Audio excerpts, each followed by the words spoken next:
Buddha was born in India 2600 years ago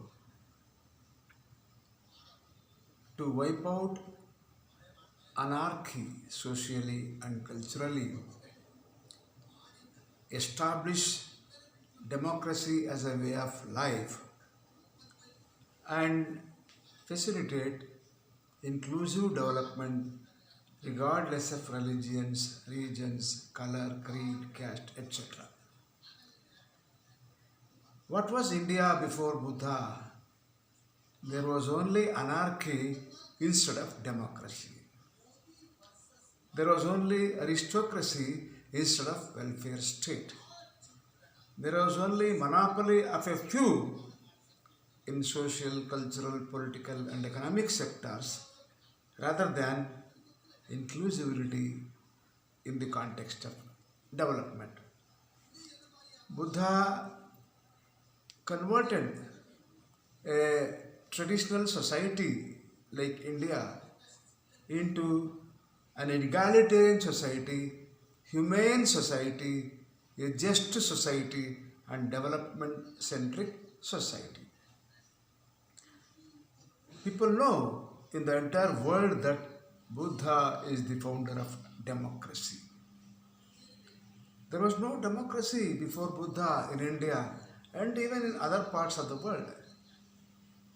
John Milton led a movement for democracy in 18th century in Europe particularly. But Buddha had heralded a bloodless movement for democracy in India.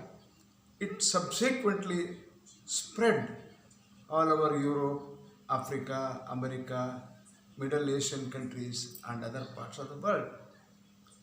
So political scientists have rightly considered Buddha as the maker of democracy in the world.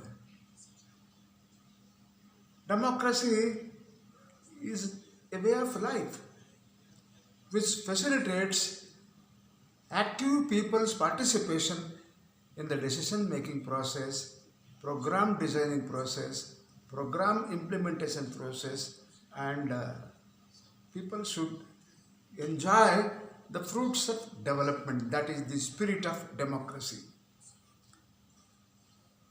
Buddha paved the way for the establishment of a great Mauryan empire in India.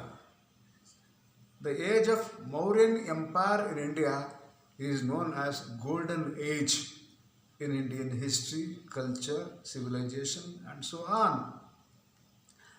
The Mauryan empire had spread its influence all over the world, in Europe, America and elsewhere.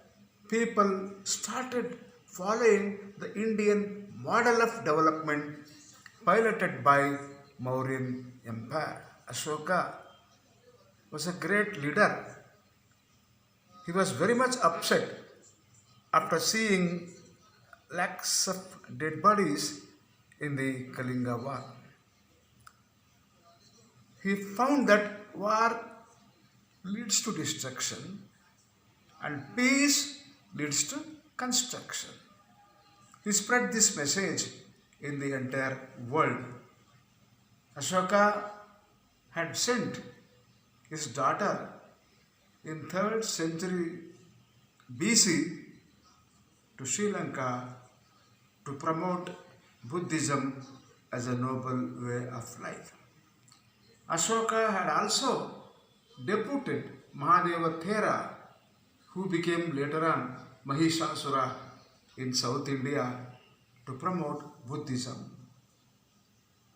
These people struggled to establish noble ways of life by following Buddha's ideology, philosophy, model and methodology. So when you say Buddhist model of development, it is inclusive development. It is integrated development. It is sustainable development. It is development of all. Development of all. So this is the model of development given by Buddha. Even administration. Buddha had created an administrative network where people at the commune level, that is community level, could make their own destiny without depending on higher authorities. So Buddha taught us the essentials of democracy. Buddha founded democracy as a way of life in India. Buddha also made India a true welfare state.